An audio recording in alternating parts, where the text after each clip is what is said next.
এরপরে আল্লাহ বলেন ইয়া ইবাদি কুল্লুকুম জাইউন ইল্লা মান আত'আমতুহু। আল্লাহ বলেন হে আমার বান্দারা, তোমরা প্রত্যেকেই কিন্তু ক্ষুধার্ত, তোমাদের পেটে খাবার ঢুকানোর মতো সামর্থ্য তোমাদের নাই। কত মানুষ আছে, গলা আছে, জিহ্বা আছে, মুখমণ্ডল আছে, পাকস্থলী আছে, কিন্তু ডাক্তারের পক্ষ থেকে নিষেধ, গলার ওই পারে খানা যায় না, খাবার যায় না, খাইতে পারে না। আল্লাহ বলেন তোমাদের পেটের ভিতরে যে খাবারটা যায় এটা মূলত তোমরা ঢুকাও না। ইল্লা মান আত'আমতুহু, আল্লাহ বলেন যে ব্যক্তির গলার মধ্যে খাবার যায় বুঝে নাও এই খাবার কিন্তু আমি আল্লাহ আমার কুদরতে হাত দিয়া ঢুকায়া দেই। অতএব ফাস্তাতঈমুনি উতঈমকুম, তোমরা আমি আল্লাহর কাছে খাবার চাও, কথা দিলাম উতঈমকুম, আমি আল্লাহ তোমাদেরকে খাবার দিব। এরপরে আল্লাহ বলেন ইয়া ইবাদি কুল্লুকুম আরিন ইল্লা মান কাসাউতুহু। আল্লাহ বলেন হে আমার বান্দারা, তোমাদের প্রত্যেকেই কিন্তু উলঙ্গ, তবে যার শরীরে বস্ত্র আছে বুঝে নিও এই শরীরে বস্ত্র কিন্তু তোমাদের শক্তি বলে তোমরা পরো নাই, এই বস্ত্র আমি আল্লাহ পরাইয়া দিছি। কারণ অনেকের শরীরে হাত আছে, পা আছে, কিন্তু শরীর বিকলাঙ্গ হয়ে গেছে, শরীর অবশ হয়ে গেছে, শরীর লাড়ানোর মতো সক্ষমতা নাই, বিছানায় কাতর হয়ে পড়ে আছে, পা নাড়া পায়জামা পরবে এই সক্ষমতা কারো মধ্যে নাই, অনেকের হাত নাড়ানোর মতো সক্ষমতা নাই, আস্তিন পড়বে কিভাবে? আল্লাহ বলেন তোমাদের যে হাত নাড়ানোর সক্ষমতা, পা নাড়ানোর সক্ষমতা, এই সব কিছু তো আমি আল্লাহর ইশারায় চলে।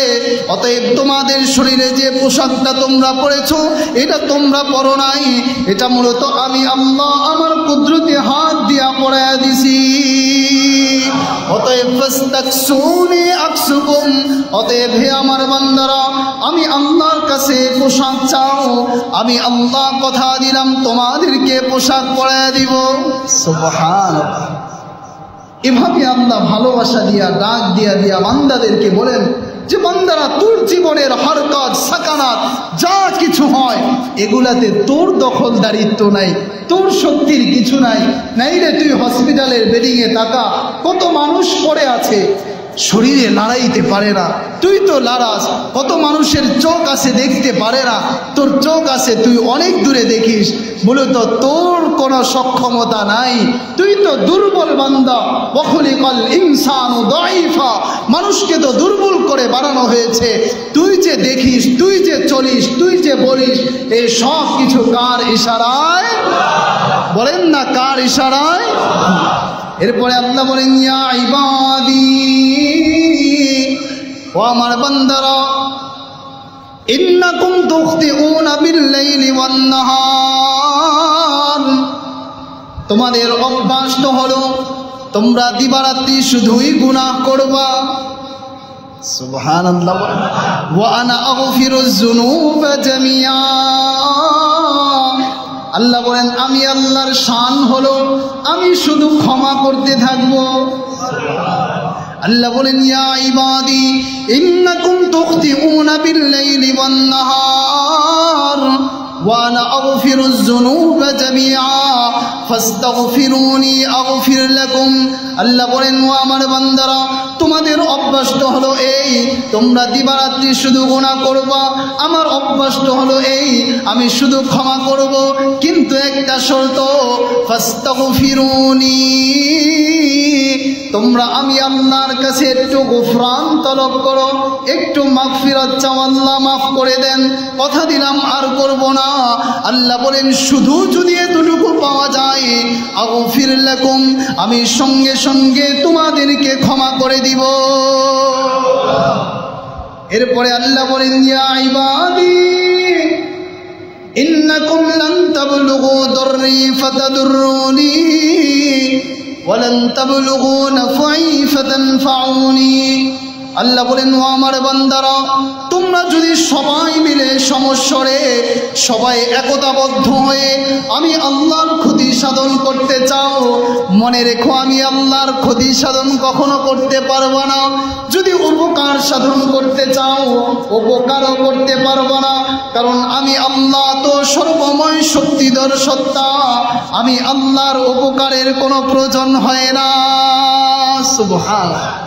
আইয়ুহান নাস উ'বুদু রাব্বাকুম। তাগুতের বন্দিগি চলবে না, অপবিত্র জিনিসের বন্দিগি চলবে না। উ'বুদু রাব্বাকুম, তোমাদের বন্দিগি করতে হবে তোমাদের রবের। আল্লাহ বলেন তোমাদের কোন রবের বন্দিগি তোমাদের উপরে আবশ্যক। আল্লাহ নিজের পরিচয় বর্ণনা করেছেন। আল্লাহ বলেন আল্লাযী খালাকাকুম ওয়াল্লাযীনা মিন ক্বাবলিকুম লাআল্লাকুম তাত্তাকুন। আল্লাহু আকবার বলেন। আল্লাহ বলেন ওই আল্লাহর ইবাদত করো যে আল্লাহ তোমাদেরকে সৃষ্টি করেছেন। শুধু কি তোমাদেরকে সৃষ্টি করেছেন তা না, বরং তোমাদের পূর্ববর্তী সকল জাতিকে যে আল্লাহ সৃষ্টি করেছেন ওই আল্লাহর ইবাদত করো। বলে ওই আল্লাহর ইবাদত করলে কি হওয়া যায়? আল্লাহ বলেন লাআল্লাকুম তাত্তাকুন। ওই আল্লাহর ইবাদত যদি তোমরা করো তাহলে তোমরা মুত্তাকি হতে পারবা। এরপরে আল্লাহ নিজের পরিচয় আরো অনেক আয়াত ব্যাপী করেছে। আল্লাহ বলেন আল্লাযী খালাকাকুম ওয়াল্লাযীনা মিন ক্বাবলিকুম লাআল্লাকুম তাত্তাকুন আল্লাযী জাআলা লাকুমুল আরদা ফিরাশা। ওই আল্লাহর ইবাদত করো যে আল্লাহ তোমাদের জন্য জমিনকে বানায়া দিয়েছেন বিছানা স্বরূপ। সুবহানাল্লাহ। ওয়াস সামাআ বিনা, যিনি আসমানকে বানাইছেন ছাদ স্বরূপ। আসমানকে বানাইছেন কি স্বরূপ? ছাদ স্বরূপ। ওয়া আনজালা মিনাস সামাই মাআ। আল্লাহ বলেন যে আল্লাহ আসমান থেকে মুষলধারে তোমাদের জন্য বাড়ি পানি বর্ষণ করেন। ফাখরাজা বিহি মিনাস সামারাতি রিজকাল লাকুম। ওই আসমান থেকে পানি বর্ষণ হয় জমিনে, ওই জমিন সেই পানিটাকে ভিতরে নিষ্কাশন করে নিয়ে যায়। জমিন ওই পানিটাকে চুষে নেবার পরে জমিনের ভিতরে এক শক্তির সঞ্চার হয়। ওই শক্তি থেকে শাক সবজি গাছ ফল ফলাদি এগুলো গজায়, আর মানুষ ওই শাক সবজি ভক্ষণ করে, ওগুলো খায়। মানুষের কোমরে মেরুদণ্ডে শক্তি অর্জন হয়। আল্লাহ বলেন যে কোমরে আমি আল্লাহর বর্ষিত ওই পানি দ্বারা শক্তি অর্জন হয়, ওই কোমর আর পৃথিবীর কারো সামনে ঝুঁকবে না, ওই মাথার পৃথিবীর কারো সামনে ঝুঁকবে না, একমাত্র ঝুঁকবে কার সামনে? আরো জোরে বলেন না কার সামনে?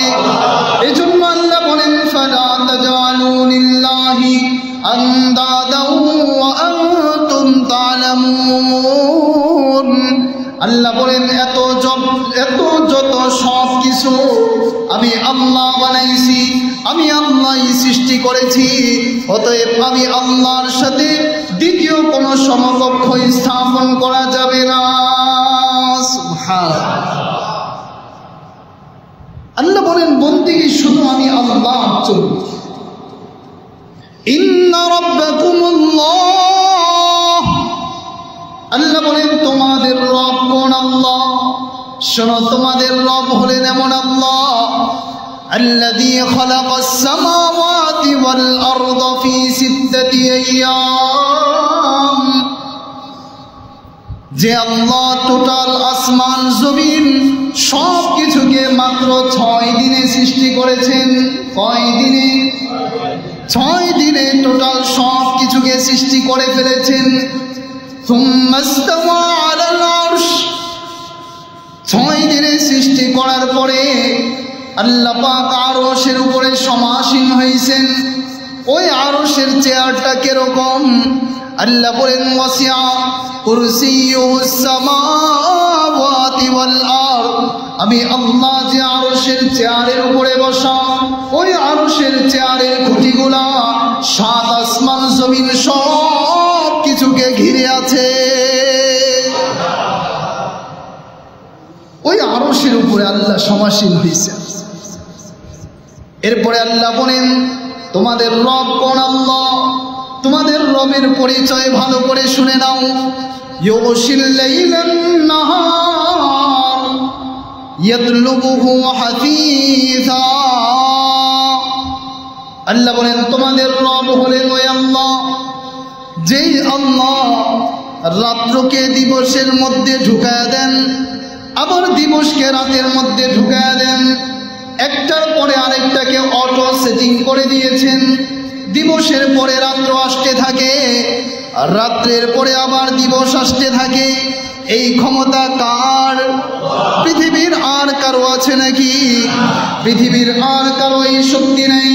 আল্লাহ বলেন ওয়াশ-শামসা ওয়াল কমারা ওয়ান নুজুমা মুসাখখারাতিন বিআমরি।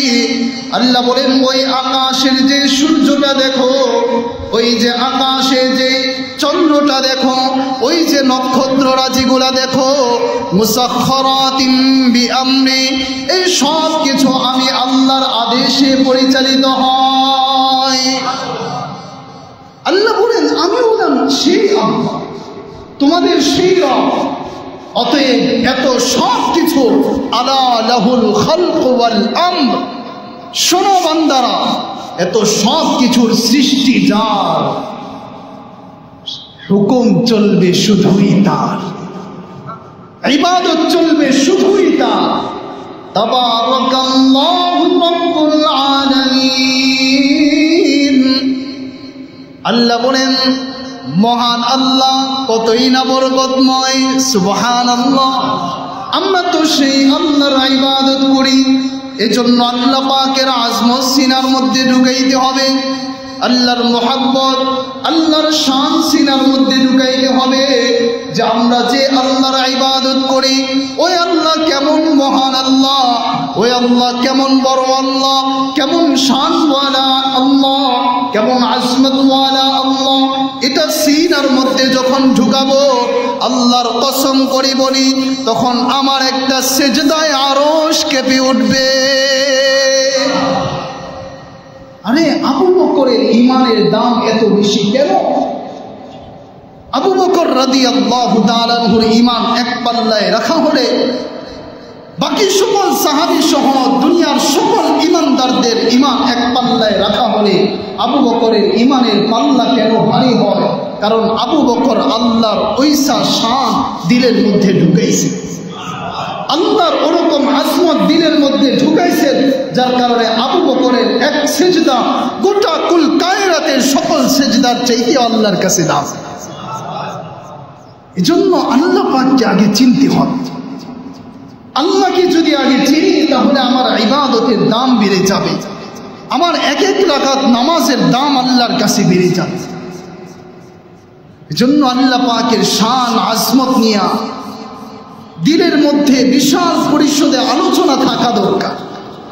এরপরে আল্লাহর কুদরতি পায়ে যখন চুম্বন করে একটা সিজদা হবে, সিজদাতুল ওয়াহিদা খায়রুম মিনাদ দুনিয়া ওয়া মা ফিহা। রাসূল বলেন এই এক সিজদা দুনিয়া এবং দুনিয়ার মধ্যে যা কিছু আছে সব কিছুর চাইতেও আল্লাহর কাছে দাম। এজন্য সাহাবী আবু দারদা রাদিয়াল্লাহু তাআলা আনহু বলেন, আল্লাহর রাসূল সাল্লাল্লাহু আলাইহি ওয়াসাল্লামের পাক জবান থেকে আমি আবু দারদা শ্রবণ করেছি যে রাসূল বলেন, ও আমার সাহাবীরা, ও ঈমানদাররা, আজিল্লুল্লাহ ইয়াগফির লাকুম। আল্লাহর রাসূল বলেন, ও আমার উম্মতিরা, তোমরা আল্লাহ পাকের শান বেশি বেশি বয়ান করো, আল্লাহর শান আল্লাহর আজমত দিলের মধ্যে ঢুকাও। ইয়াগফির লাকুম, তাহলে লাভ কি হবে? রাসূল বলেন আল্লাহ পাক রব্বুল আলামিন তোমাদেরকে ক্ষমা করে দিবেন।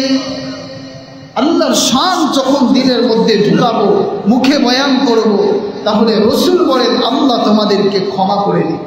সুবহানাল্লাহ। আল্লাহ পাকের শান তো এমন, আল্লাহ নিজের উপরে জুলুম করাকে হারাম করে দিয়েছেন, শুধুই রহমত করবেন এটা আল্লাহ ওয়াদা করেছেন। সুবহানাল্লাহ। সাহাবী আবু যার গিফারী রাদিয়াল্লাহু তাআলা আনহু বর্ণনা, আল্লাহ রাসূল সাল্লাল্লাহু আলাইহি ওয়াসাল্লাম বলেন যে হাদিসে কুদসির মধ্যে স্বয়ং আল্লাহ তাআলা নিজেই বলেছেন, ইয়া ইবাদি ইন্নী হারামতুজ যুলমা আলা নাফসি ওয়া জাআলতুহু বাইনাকুম মুহাররামান ফালা তাযালামু। আল্লাহ তাআলা স্বয়ং নিজে বলেন, হে আমার বান্দারা, আমি আল্লাহ নিজের উপরে জুলুম করাকে হারাম করে দিয়েছি, অতএব তোমরাও একে অপরের উপরে জুলুম করতে পারবে না। তোমাদের উপরও জুলুম করাকে আমি আল্লাহ হারাম করে দিয়েছি, তোমরাও নিজেদের মধ্যে পরস্পর জুলুম করতে পারবে না। এরপরে আল্লাহ বলেন, ইয়া ইবাদি কুল্লুকুম দাল্লুন ইল্লা মান হাদাইতুহু। হে আমার বান্দারা, তোমরা প্রত্যেকেই কিন্তু পথভ্রষ্ট ছিলা, ইল্লা মান হাদাইতুহু, তবে ওই ব্যক্তি হেদায়েত প্রাপ্ত হয়ে গেছে যেই ব্যক্তিকে আমি আল্লাহ স্বয়ং হেদায়েতের রাস্তায় উঠে দিছি। ফাস্তাহদুনি আহদিকুম, অতএব আমার বান্দারা, আমি আল্লাহর কাছে হেদায়েত তলব করো, হেদায়েত চাও।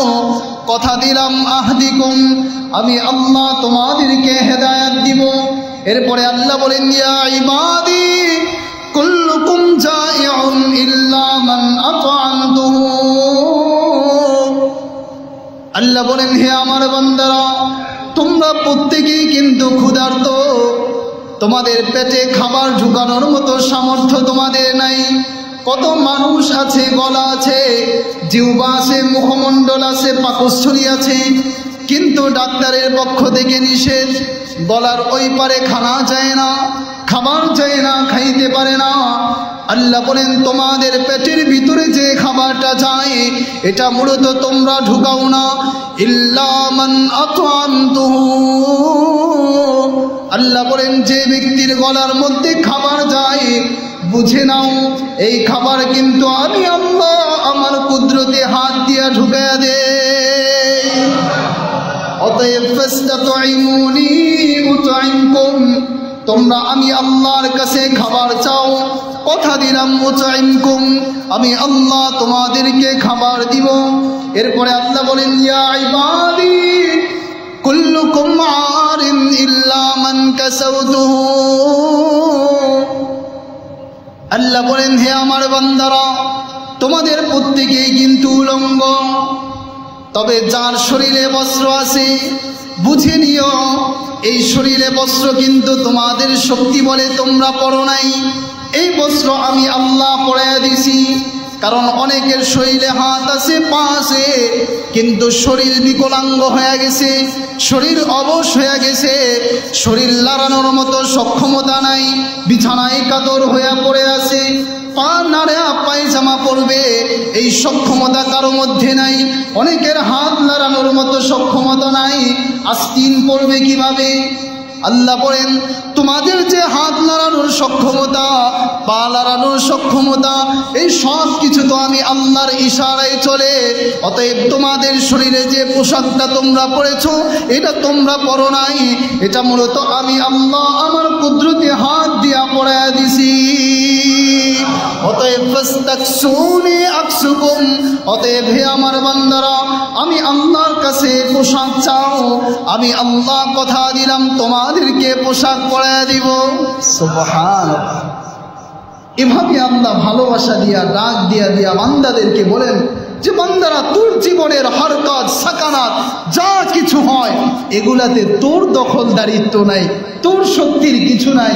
নাই রে, তুই হসপিটালের বেডিংয়ে তাকা, কত মানুষ পড়ে আছে, শরীরে নাড়াইতে পারে না, তুই তো লাড়াস। কত মানুষের চোখ আছে দেখতে পারে না, তোর চোখ আছে, তুই অনেক দূরে দেখিস, মূলত তোর কোনো সক্ষমতা নাই, তুই তো দুর্বল বান্দা। ওয়াখলিকাল ইনসানু দাঈফা, মানুষকে তো দুর্বল করে বানানো হয়েছে।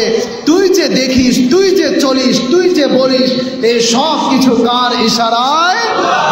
বলেন না, কার ইশারায়? এরপরে আল্লাহ বলেন, ইয়া ইবাদি, ও আমার বান্দারা, ইন্নাকুম তুখতিউনা বিল-লাইলি ওয়ান-নাহার, তোমাদের অভ্যাস তো হলো তোমরা দিবারাত্রি শুধুই গুনাহ করবা। সুবহানাল্লাহ। ওয়া আনা আগফিরুয যুনুবা জামিআ, আল্লাহ বলেন আমি আল্লাহর শান হলো আমি শুধু ক্ষমা করতে থাকবো। আল্লাহ বলেন, ইয়া ইবাদি ইন্নাকুম তুখতিউনা বিল-লাইলি ওয়ান-নাহার ওয়া আনা আগফিরুয যুনুবা জামিআ ফাস্তাগফিরুনি আগফির লাকুম। আল্লাহ বলেন, ও আমার বান্দারা, তোমাদের অভ্যাসটা হলো এই তোমরা দিবারাত্রি শুধু গুনাহ করবা, আমার অভ্যাসটা হলো এই আমি শুধু ক্ষমা করব, কিন্তু একটা শর্ত, ফাস্তাগফিরুনি, তোমরা আমি আল্লাহর কাছে একটু গুফরান তলব করো, একটু মাগফিরাত চাও, আল্লাহ মাফ করে দেন, কথা দিলাম আর করব না। আল্লাহ বলেন শুধু যদি এতটুকু পাওয়া যায়, আগফির লাকুম, আমি সঙ্গে সঙ্গে তোমাদেরকে ক্ষমা করে দিব। এরপরে আল্লাহ বলেন, ইয়া ইবাদি ইন্নাকুম লান তাবলুগু দররি ফাতাদুররুনি ওয়ালান তাবলুগু নাফঈ ফাতানফাউনি। আল্লাহ বলেন, ও আমার বান্দারা, তোমরা যদি সবাই মিলে সমস্বরে সবাই একতাবদ্ধ হয়ে আমি আল্লাহর ক্ষতি সাধন করতে চাও, মনে রেখো আমি আল্লাহর ক্ষতি সাধন কখনো করতে পারবো না। যদি উপকার সাধন করতে চাও উপকারও করতে পারবো না, কারণ আমি আল্লাহ তো সর্বময় শক্তিধর সত্তা, আমি আল্লাহর উপকারের কোনো প্রয়োজন হয় না। সুবহানাল্লাহ। এরপরে আল্লাহ বলেন, ইয়া ইবাদি লাউ আন্না আউওয়ালাকুম ওয়া আখিরাকুম ওয়া ইনসাকুম ওয়া জিন্নাকুম কানু আলা আতকা কলবি রাজুলিন ওয়াহিদিন মিনকুম মা যাদা যালিকা ফি মুলকি শাইআ। আল্লাহ বলেন, ও আমার বান্দারা, তোমাদের সর্বপ্রথম মানুষ, তোমাদের সর্বশেষ মানুষ, যত মানব দানব আছে সবাই যদি একত্রিত হয়ে যায়, সবাই যদি একত্রিত হয়ে যায়, সবার আত্মাগুলা যদি জমিনের সবচাইতে আল্লাহ পাকের প্রতি যে সবচাইতে বেশি ভয় রাখে, সবচাইতে মুত্তাকি বান্দার আত্মার মতো যদি সকলের আত্মা হয়ে যায়, আল্লাহ বলেন, মা যাদা যালিকা ফি মুলকি শাইআ, তাহলে আমার রাজত্বের মধ্যে কিঞ্চিত পরিমাণও বৃদ্ধি পাবে না। আল্লাহ বলেন, ইয়া ইবাদি লাউ আন্না আউওয়ালাকুম ওয়া আখিরাকুম ওয়া ইনসাকুম ওয়া জিন্নাকুম কানু আলা আফজালি কলবি রাজুলিন ওয়াহিদিন মিনকুম মা নাকাসা যালিকা মিন মুলকি শাইআ। আল্লাহ বলেন, তোমাদের সর্বপ্রথম মানুষ থেকে শুরু করে সর্বশেষ মানুষ পর্যন্ত, মানব হোক বা দানব হোক, সবাই মিলে যদি সবচাইতে খারাপ আত্মার মতো হয়ে যায়, সবচাইতে নিকৃষ্ট মানুষের মতো সবাই যদি কাফের হয়ে যায়, সবাই যদি মুশরিক হয়ে যায়, আল্লাহ বলেন, মা নাকাসা যালিকা মিন মুলকি শাইআ, তাহলে আমার রাজত্বের মধ্যে বিন্দু পরিমাণ কমি করতে পারবে না। সুবহানাল্লাহ। আল্লাহ বলেন, আমার রাজত্ব মুকাম্মাল, পরিপূর্ণ, তোমাদের কোনো কৃতকর্মের কারণে আমার রাজত্বের মধ্যে কমি কামা হতে পারে না। এরপরে আল্লাহ বলেন, ইয়া ইবাদি লাউ আন্না আউওয়ালাকুম ওয়া আখিরাকুম ওয়া ইনসাকুম ওয়া জিন্নাকুম قاموا في صعيد واحد فسألوني فأعطيت كل إنسان مسألته। আল্লাহ তাআলা বলেন, হে আমার বান্দারা, তোমাদের সর্বপ্রথম মানুষ, সর্বশেষ মানুষ, চাই মানব হোক বা দানব হোক, যেই হোক না কেন, সবাই যদি একটা মরুপ্রান্তে জমা হয়, একটা চাটিয়াল ময়দানে জমা হয়, জমা হওয়ার পরে ফাসআলুনি, সকলে যদি আমি আল্লাহর কাছে তালাশ করে, অন্বেষণ করে, বিভিন্ন কিছু তলব করে, আমি আল্লাহর কাছে অনেকের আবদার আছে, সবাই যদি তাদের আবদারগুলো জমা দেয়, আল্লাহ বলেন ফাতাইতু কুল্লা ইনসানিন মাসআলাতাহু,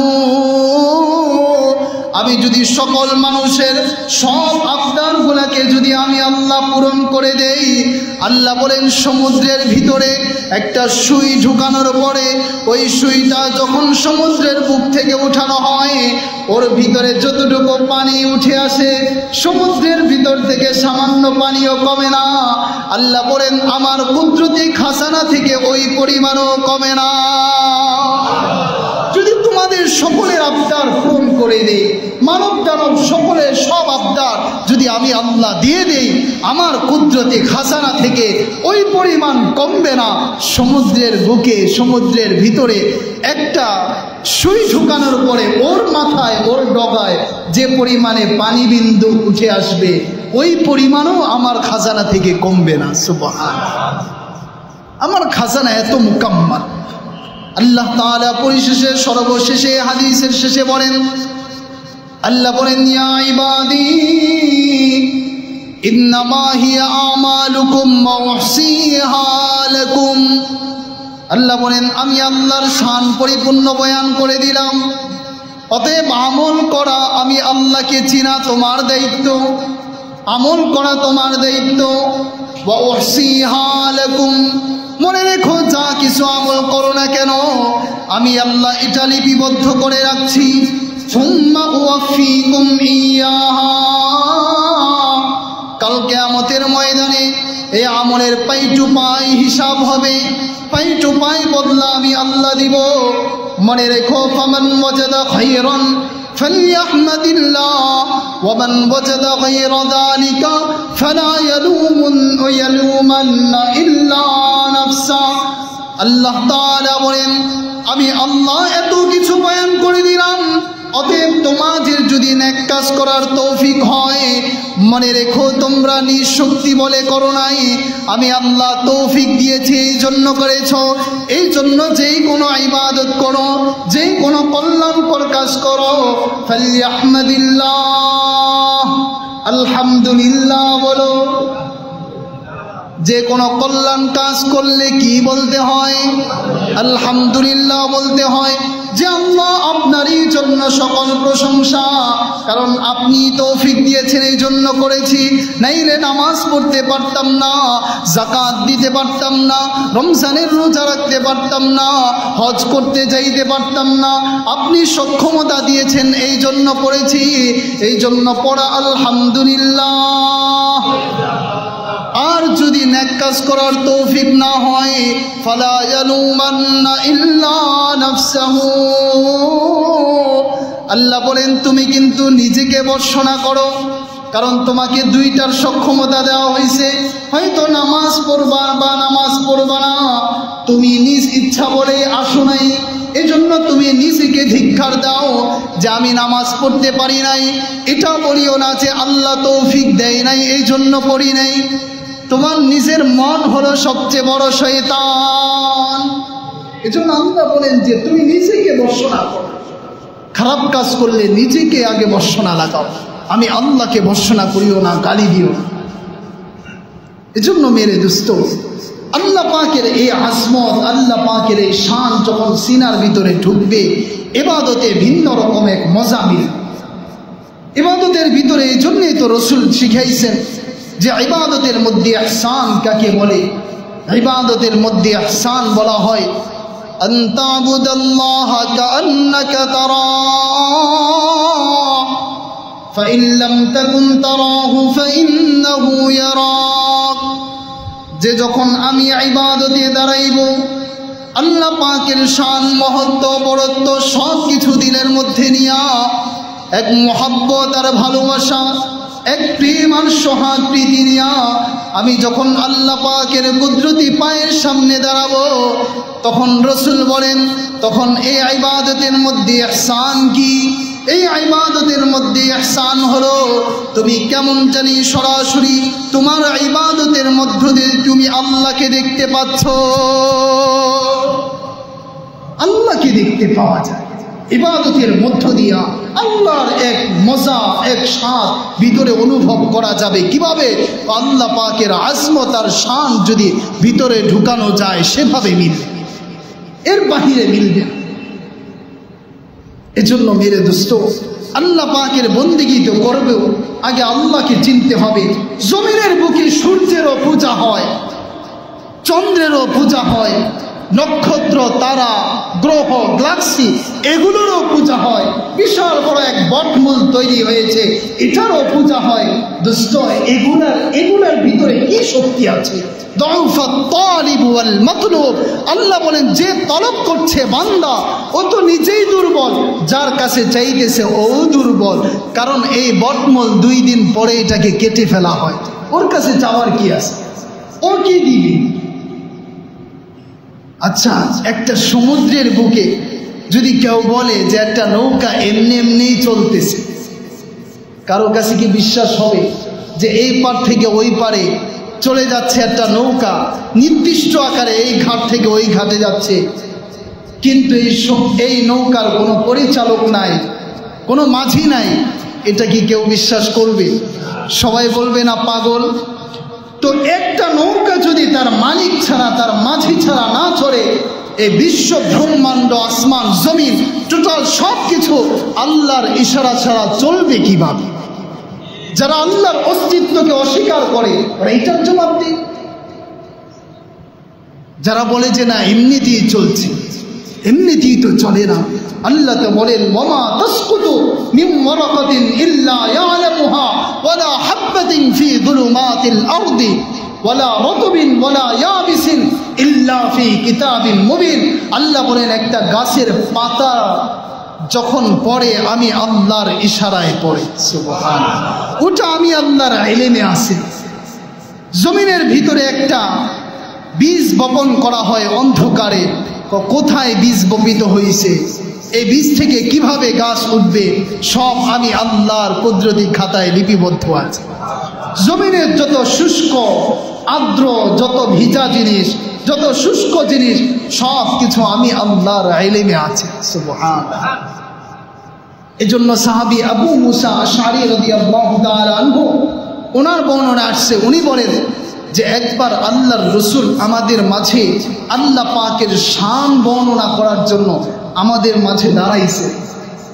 রসুল দাঁড়ায়া 5টা জিনিস বর্ণনা করছেন। কয়টা জিনিস? 5টা জিনিস।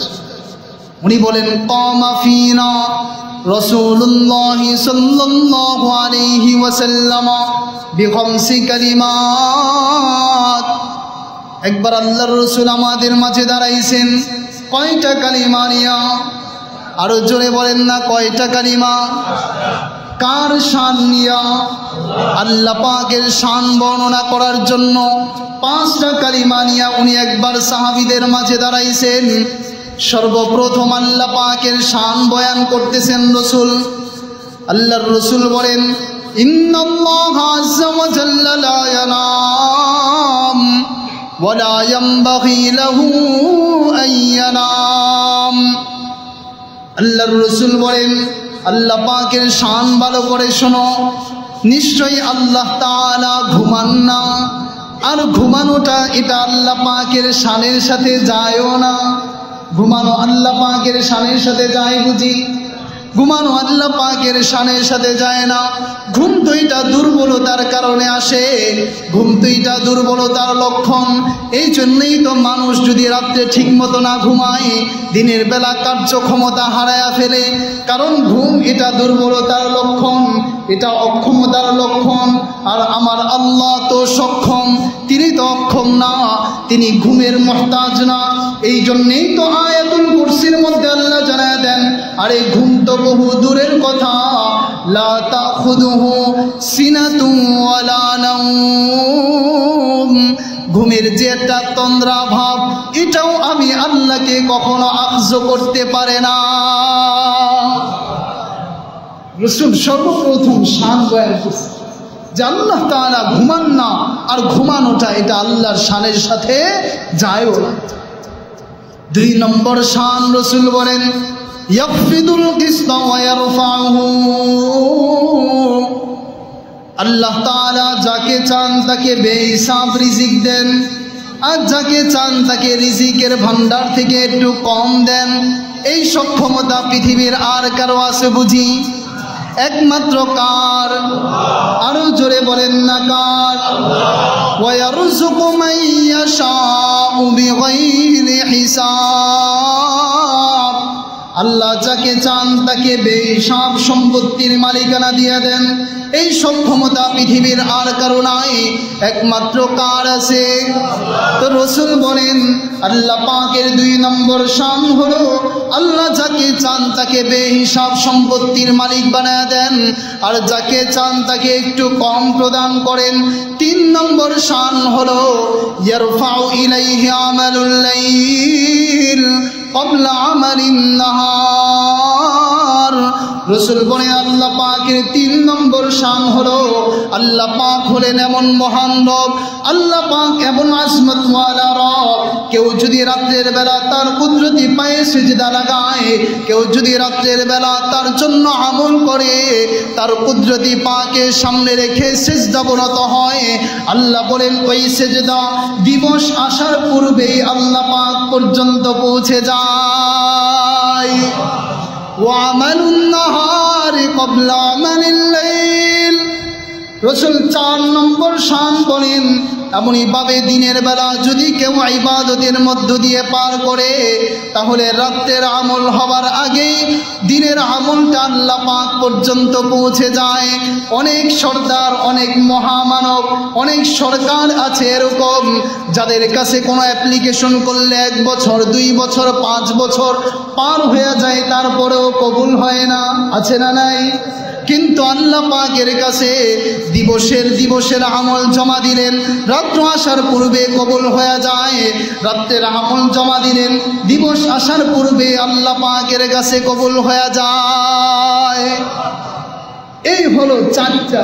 5 নম্বরে রাসূল বলেন আল্লাহ পাক এমন আজমত ওয়ালা রব, এমন শান ওয়ালা রব, হিজাবুহু আন-নূর لو كشفه لأحرقت سبحات وجهه ما انتهى إليه بصره من خلقه। আল্লাহর রাসূল বলেন আল্লাহ হলেন এমন আজমত ওয়ালা রব, তার মাঝে আর তার মাখলুকের মাঝে পর্দা হলো নূরের পর্দা। কিসের পর্দা? নূরের পর্দা। এবং নূরের পর্দা, যে নূরের পর্দা থেকে রাসূল বলেন লাউ কাশাফাহু, যে নূরের পর্দা থেকে যদি একটা নূরের পর্দা ওপেন করা হয়, লা আহরাকাত সুবহাত ওয়াজহিহি মান তাহা ইলাইহি বাসারুহু মিন খালকিহি।